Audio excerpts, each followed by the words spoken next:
कल ही दिए थे तुझे पूरे 500 रुपए, कहाँ गए? कहाँ जाएंगे, लाला को दे दिए मैंने। पूरे 2000 रुपए का उधार चल रहा है। 500 रुपए दिए तब जाकर दाल और चावल दिए उसने कल। रहने दे, तुझे पैसे खर्च करने की अकल ही नहीं है। अब से तुझे एक पैसा नहीं दूंगा। ठीक है, फिर अब की बार लाला से राशन तुम ही लेकर आओगे। घर में एक मसाला नहीं है, न धनिया है न हल्दी, बताओ कैसे बनाओ खाना। अफो, इस औरत का तो रोना ही कभी खत्म नहीं होता भाई। ये कहकर कमल गुस्से से बाहर चला गया और उसकी पत्नी नंदिनी रोने लगी। नंदिनी बहुत ही गरीब परिवार से आई थी। उसके पिता एक छोटे कुम्हार थे। उन्होंने कमल से उसकी शादी करा दी थी। शादी के बाद दोनों को एक बेटा हुआ जिसका नाम सोनू था। शादी के बाद कुछ वक्त तक तो कमल बड़ा अच्छा और मेहनती था। नंदिनी घर पर रहकर मटके और सुराही बनाती और कमल दिन भर उन्हें बेचता। लेकिन कुछ वक्त बाद ही कमल को शराब की लत लग गई और फिर वो एक नंबर का शराबी और आलसी बन गया।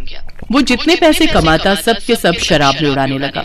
धीरे धीरे सारी बचत खत्म हो गई और कर्जा चढ़ने लगा। हालत ये हो गई कि अब तो राशन तक के लाले पड़ने लगे। इसी बात को लेकर पति पत्नी में रोज लड़ाई होने लगी और उस दिन भी कमल हर बार की तरह नंदिनी से लड़कर बाहर चला गया।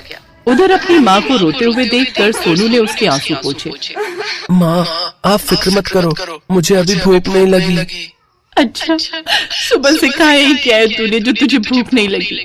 चल मैं तेरे लिए बिना मसाले की सादी खिचड़ी बना देती हूँ। इसके बाद नंदिनी ने सबके लिए खिचड़ी बनाई। उसने सोनू को खिचड़ी दी और वो अपने पति कमल का इंतजार करने लगी ताकि वो दोनों साथ में खाना खा सके। लेकिन दोपहर से रात हो गई, कमल लौट कर नहीं आया। और फिर माँ, लगता है पापा ने फिर से शराब पी ली है। आप खाना खा लो। हाँ मेरे लाल, तू सोचा मैं खा लूंगी।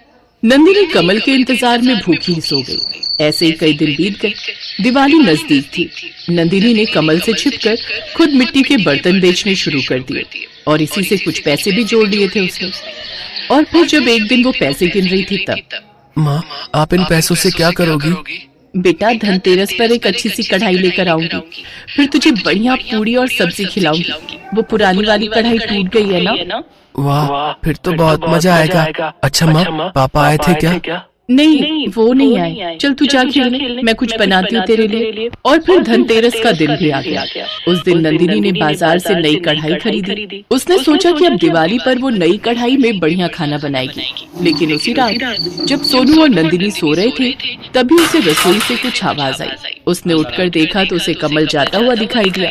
उसने कमल को बहुत आवाज दी लेकिन वो नहीं रुका। तभी नंदिनी की नजर रसोई पर पड़ी जहाँ एक भी बर्तन नहीं था, ना ही नई कढ़ाई और ना ही पुराने बर्तन। कमल ने एक चम्मच तक नहीं छोड़ी थी। नंदिनी ये देखकर सिर पकड़कर रोने लगी। उसने जाते हुए कमल की तरफ देखकर जोर से आवाज लगाई, बाहर में जाओ तुम, ले जाओ सब कुछ और फिर कभी लौट कर मत आना। अपनी माँ को चीखते हुए सुनकर सोनू उठ गया। खाली रसोई देखकर वो भी सब कुछ समझ गया। फिर अगले दिन, क्या हुआ माँ, ऐसे क्यों बैठी हो? घर में एक भी बर्तन नहीं है बेटा, मैं कैसे खाना बनाऊं? इस मिट्टी के मटके में बनाओ माँ, देखना बहुत अच्छा बनेगा। सोनू की समझदारी देखकर नंदिनी ने उसका माथा चूम लिया। उसने सबसे पहले मटके में चावल उबाले। वो दाल बनाने जा रही थी कि तभी वहाँ एक औरत आ गई। अरे नंदिनी, क्या कर रही हो? अरे दिशा दीदी, कैसी हो? मैं अच्छी हूँ। वो क्या है ना, मुझे इनके साथ अचानक कहीं निकलना पड़ रहा है और ये सुबह सुबह ही पूरा 1 किलो चिकन लेकर आ गए और मैं लौटूंगी 3 दिन बाद। तब तक तो ये चिकन खराब हो जाएगा, इसीलिए ये लो, आप पका लो इसे। अब ठीक है दीदी, आपका बहुत बहुत शुक्रिया।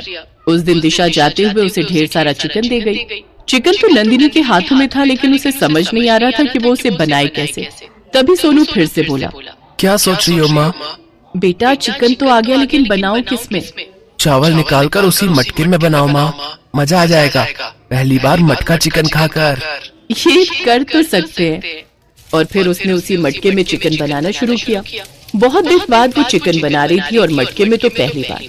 जब चिकन बनकर तैयार हुआ तो उसमें बहुत ही अच्छी खुशबू आ रही थी।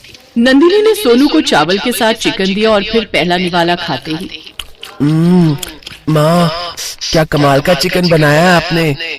अब आप मटके बनाना छोड़ो और ऐसा ही मटका चिकन चावल बनाना शुरू कर दो। आप चाहो तो मेरी गुल्लक भी तोड़ दो।